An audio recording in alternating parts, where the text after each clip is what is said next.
Olá, tudo bem com você? Eu espero que esteja tudo bem com você.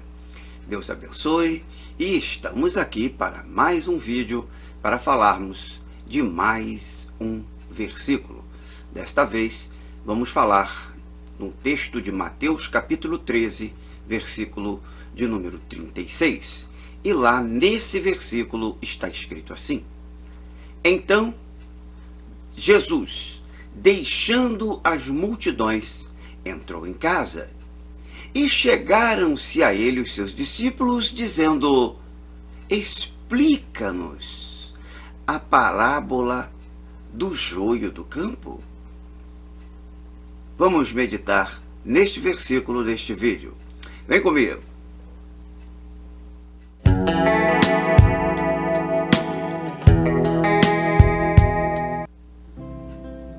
Como você já viu aí na introdução, na capa deste vídeo, nós vamos falar aqui sobre a interpretação de parábolas. Esse vídeo é como uma continuação do vídeo anterior. No vídeo anterior, nós falávamos sobre falando por parábolas.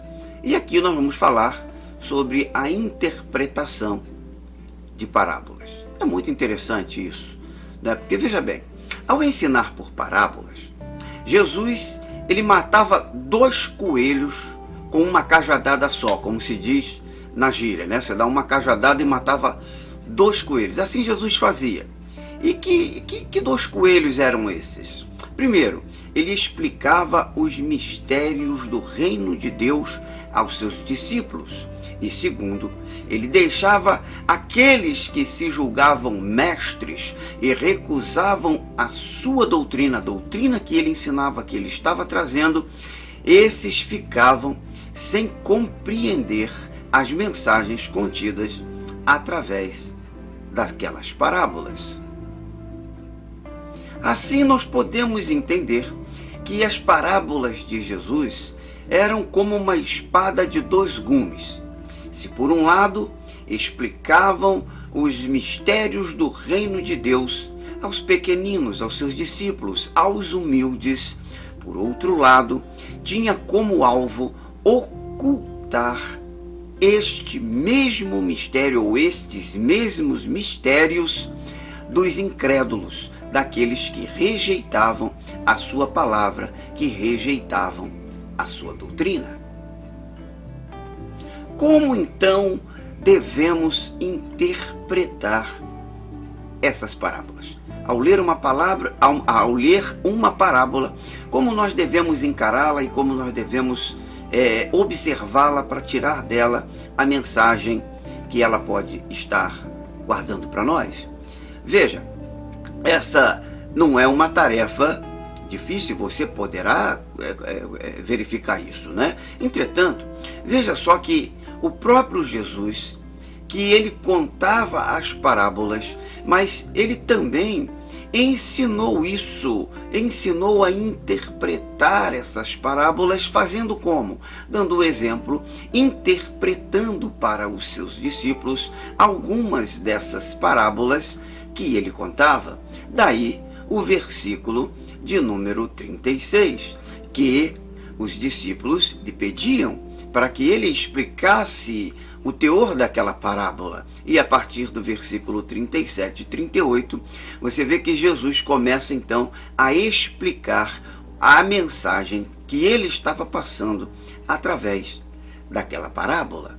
Mas observa no versículo 37 e 38 que Jesus estava dentro de uma casa e os discípulos estavam dentro desta casa junto com ele, o que me leva a crer que, em particular, Jesus interpretava e ensinava para que aqueles incrédulos que ficaram do lado de fora, eles não recebessem a interpretação daquela parábola.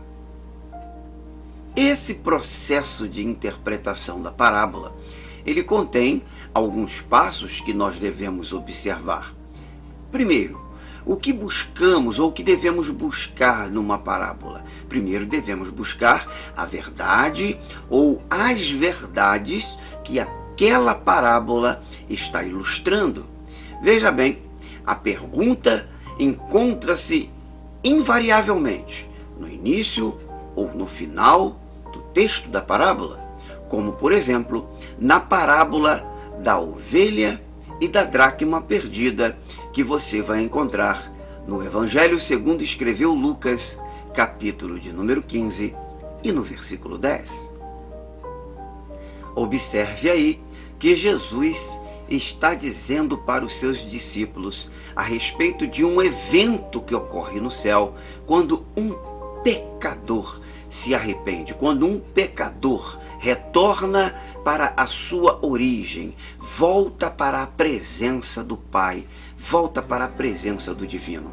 Aquele que recebe, quando recebe a palavra de Cristo e o recebe também no seu coração, nesse momento, segundo lá a explicação de Cristo em Lucas 15:10, há uma festa no céu, há alegria no meio dos anjos e há uma celebração por cada alma que se conquista.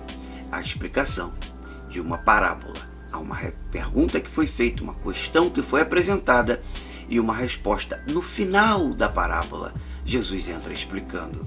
Assim, nós devemos também encarar a nossa interpretação da parábola.